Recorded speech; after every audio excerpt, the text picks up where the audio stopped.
SCP-003. Clasificación del objeto. Euclid. SCP-003 debe mantenerse a una temperatura constante no inferior a 35 grados centígrados e idealmente por encima de 100 grados centígrados. No se permitirá que ningún organismo multicelular vivo de categoría 4 o de mayor complejidad entre en contacto con SCP-003. En caso de corte total de energía, si SCP-003-1 comienza a aumentar su masa, el personal asignado debe entrar en contacto con la piel con SCP-003-1. Idealmente, el personal puede usar su calor corporal para hacer que SCP-003-1 vuelva a estar por encima de la temperatura crítica. Sin embargo, el contacto con la piel debe mantenerse incluso en el caso de que SCP-003 alcance la temperatura de activación, durando como mínimo hasta que SCP-003-1 avance completamente a su segunda etapa de crecimiento. El personal que ingrese al área de contención de SCP-003 debe ser examinado primero en busca de parásitos corporales de categoría 4 o de mayor complejidad, y esterilizado si tales organismos están presentes. Todo el personal que haya estado en contacto físico con SCP-003-1 debe presentarse inmediatamente para la posterior esterilización. SCP-003-1 no debe ser extraído de SCP-003-2, excepto en el caso de los procedimientos de emergencia detallados anteriormente. Cualquier cambio significativo en la actividad de las runas de SCP-003-2, incluyendo patrón, frecuencia o color, debe ser comunicado dentro de las 3 horas de ocurrido. El cese de la actividad de las runas debe ser reportado inmediatamente. SCP-003-2 debe tener una fuente de alimentación designada como generador 003-9 en todo momento. SCP-003 consta de 2 componentes relacionados de origen independiente, denominados SCP-003-1 y SCP-003-2. SCP-003-1 parece estar compuesto de quitina, pelo y uñas de biología desconocida, dispuestas en una configuración similar a la de una placa madre de computadora. Las pruebas revelan que SCP-003-1 es anterior a las primeras placas de circuito conocidas por miles de años.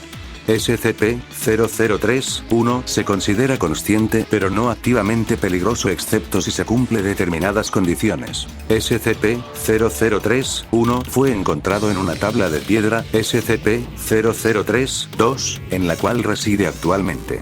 Las runas de SCP-003-2 no forman parte de ningún lenguaje conocido y emiten patrones de luz pálidos y parpadeantes. SCP-003-2 está controlado por un ordenador interno, no biológico, cuyo contenido es en su mayor parte inaccesible sin riesgo de dañar a SCP-003-2. SCP-003-2 es capaz de controlar las emisiones de radiación, incluyendo calor, luz y tipos de radiación anómalos. SCP-003-2 contiene una fuente de energía interna de naturaleza anómala, que parece haber estado perdiendo energía desde varios siglos antes de su descubrimiento. Se considera probable que SCP-003-2 fue creado con el propósito de contener a SCP-003-1. Los datos parcialmente recuperados e interpretados de SCP-003-2 pueden referirse a un evento de reestructuración de clase LK pasado y o futuro potencial causado por SCP-003-1. SCP-003 fue localizado por el equipo de visión remota SRV-04 Beta. Parece posible que SRV-04 Beta haya sido contactado deliberadamente por SCP-003-2. Otras organizaciones también han sido alertadas de la existencia de SCP-003, posiblemente por medios similares. A pesar de esta actividad, SCP-003-2 no parece ser consciente, basado en su falta de reacción al análisis y a los procedimientos de M03, Gloria. Cuando SCP-003 cae por debajo de 35 grados, ambos componentes reaccionan. Primero, SCP-003-1 entra en un estado de crecimiento caracterizado por un aumento exponencial de la masa. Este estado de crecimiento consta de 2 etapas. En ambas etapas, SCP-003-1 estimula parcialmente su crecimiento mediante la conversión de la materia a su alrededor, comenzando con cualquier material inorgánico circundante, incluyendo elementos atmosféricos, luego material orgánico no vivo, incluyendo células de piel muerta, cabello, quitina, esmalte, queratina y otros materiales biológicos. La primera etapa es siempre la misma.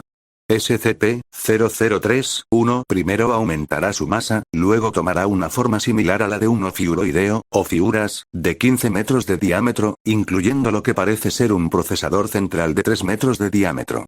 Formará órganos sensoriales que parecen escanear su entorno circundante y convertirá parcialmente el área a su alrededor en una sustancia anómala no identificada. SCP-003-2 parece inmune a la conversión.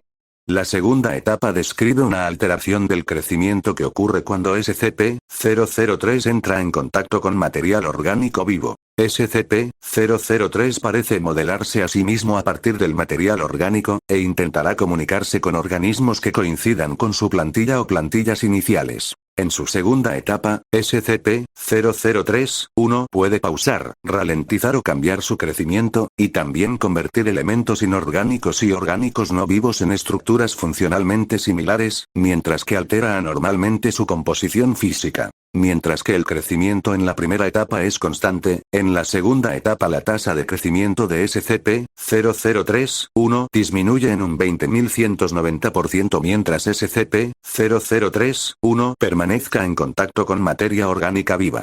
El porcentaje está determinado por la complejidad del organismo u organismos en contacto con SCP-003-1. SCP-003-1 parece dedicar una gran cantidad de poder de procesamiento al análisis de materia orgánica viva. Durante cada una de las etapas de crecimiento de SCP-003-1, SCP-003-2 libera ráfagas de radiación que inhiben temporalmente el crecimiento de SCP-003-1, o invierten este crecimiento cuando la temperatura de SCP-003-1 supera los 100 grados.